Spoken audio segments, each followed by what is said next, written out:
Hello, thank you for stopping by. My name is Becky and this is BecxReadz, and today I am here to share with you my weekly reads update from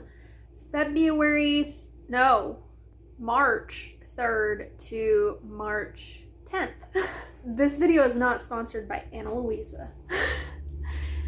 I hardly ever wear jewelry, but I'm wearing jewelry today because my mom sent me these super cute fake ear cuffs, and I put these earrings with it. I had to push through my ear hole because I haven't worn earrings in so long. Anytime I'm watching like a YouTuber's video and I notice that they don't wear jewelry a lot and then suddenly they wear jewelry, I'm like, this is sponsored by Ana Luisa. No.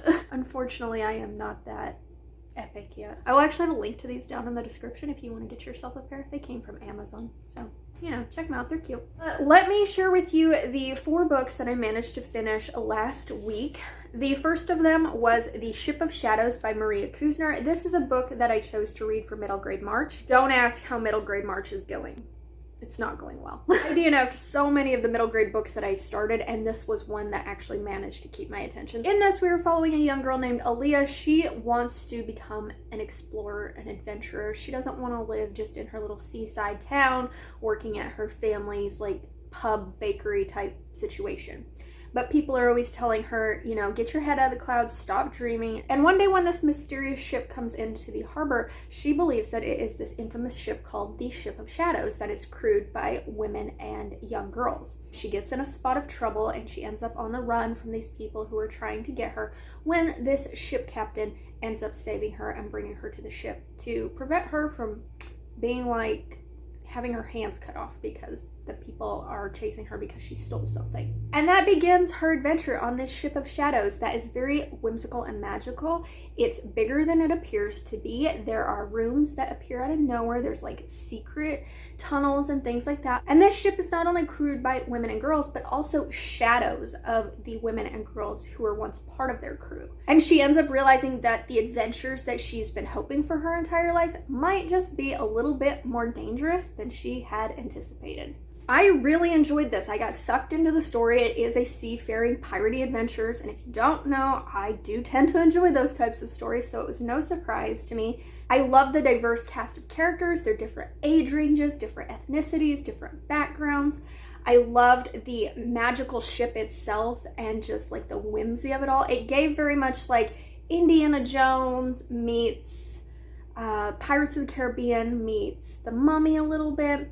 It had all that because they're essentially going on like this treasure seeking adventure, and it ends up leading them to this desert where this magical city comes out of the sand.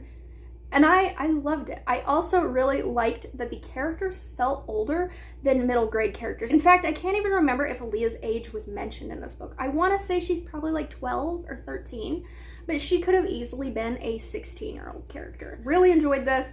I definitely want to continue on with this. I think it's just a duology, but I definitely want to read the next book in it.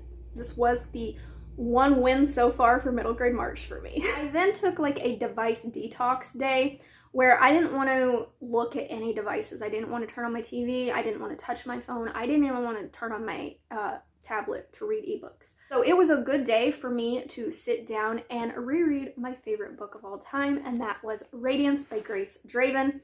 I did want to freshly annotate this because I have annotated it one other time, but I pretty much just wrote things down. And this time I actually added tabs. It's the first book that I've added tabs to. I got like these sticky highlighter strips, so I pretty much just tabbed up any sort of moment that just tugged at my heart, anything they said to one another or anything like that. But this is the first book in the Wraith King series. I'm sure if you've been around, you've heard me talk about it. This is an adult fantasy romance about Brishan and Ildiko. Brishan is a Kai warrior. He's got gray skin, claws, glowing eyes. And Ildiko, she is a human. And they are both in the lower ranks of their royal families. So not a lot is expected of them, but they are put into this arranged marriage for the sake of an alliance between their kingdoms.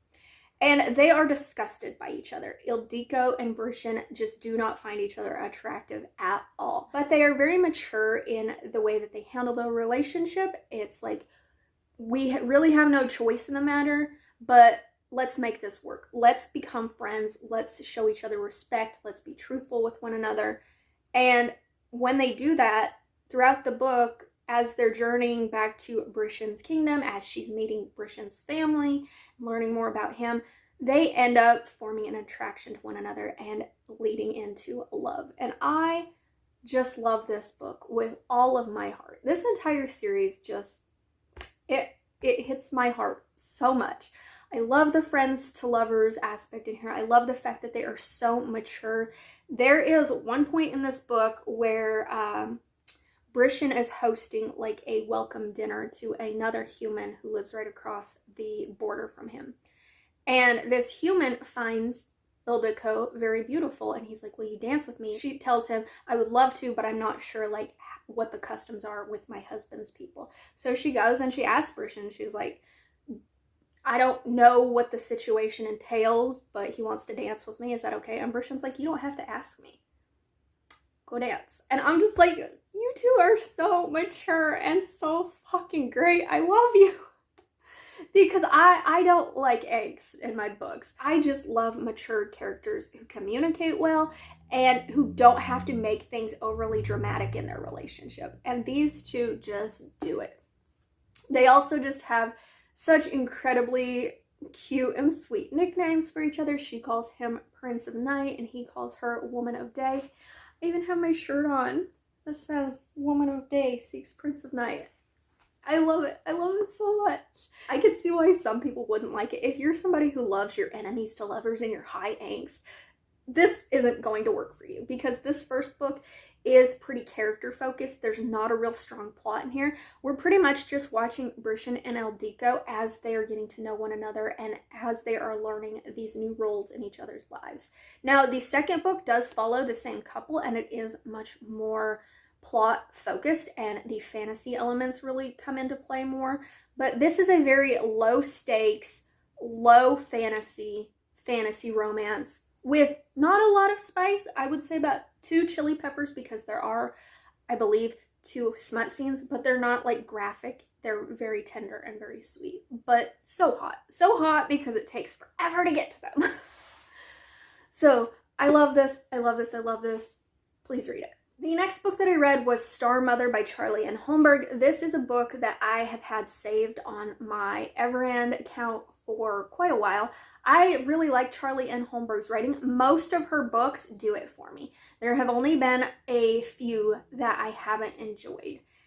This is the story of Ceres, and in this world, when a star dies, another one has to be born from a human mother. The sun god chooses a village, and the people of that village have to pick a mortal woman to conceive his child. But every single human who has given birth to a star has died after the baby is born. So our main character, Ceres, she feels like an outsider within her community. I'm not entirely sure why.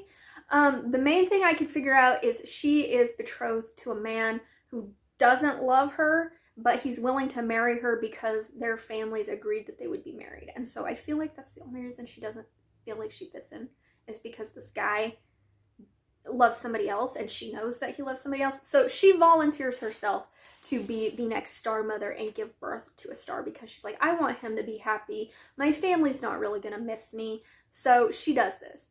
And she ends up being the very first mortal woman who survives a star birth. So when she gives birth, she is sent back to her village, only it's not 9 months later, it's 700 years later. And she is trying to track down her descendants. And along the way, she gets the help from this very mysterious and trickster god to help her along the way. And they sort of form a relationship. Charlie N. Holmberg has a way of writing stories that I've never heard anybody else write before. And this definitely ticks that box. I liked the celestial beings and sort of the war that they have going on in the background of the story, although we don't really get a lot of detail into that. I liked the idea that stars have to be born from an actual person and whatnot. I also really liked the trickster god. His name is Riz. I think that's the shortened version of his name, but I can't remember his full name.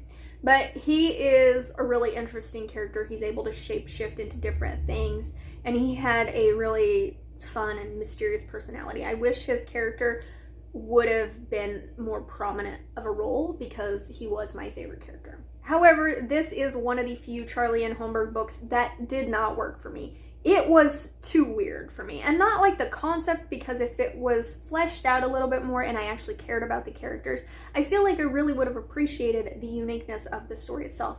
But the character dynamics are weird, the characters' motivations are weird, there's no real chemistry or tension between the love interests and just the love interests themselves. And I say interests because this feels like it's a love triangle, but it's a very weird love triangle, because you know she doesn't love one of them, and yet she chooses to do certain things, and yet she claims to love another one, but it was a mess. I did not like it. The ending was very anticlimactic because it just ended. Now, I do know that there is a sequel to this. It's called Starfather, but I didn't care enough about this book to want to continue reading it. And the last book that I read last week was an audio arc that I got from NetGalley. I got a copy of Wild Scottish Rose by Trisha O'Malley. I've been loving this series, and I've listened to all of them on audio, so when I saw this was available on NetGalley, I requested it, and they approved me, and I finished it in the same day.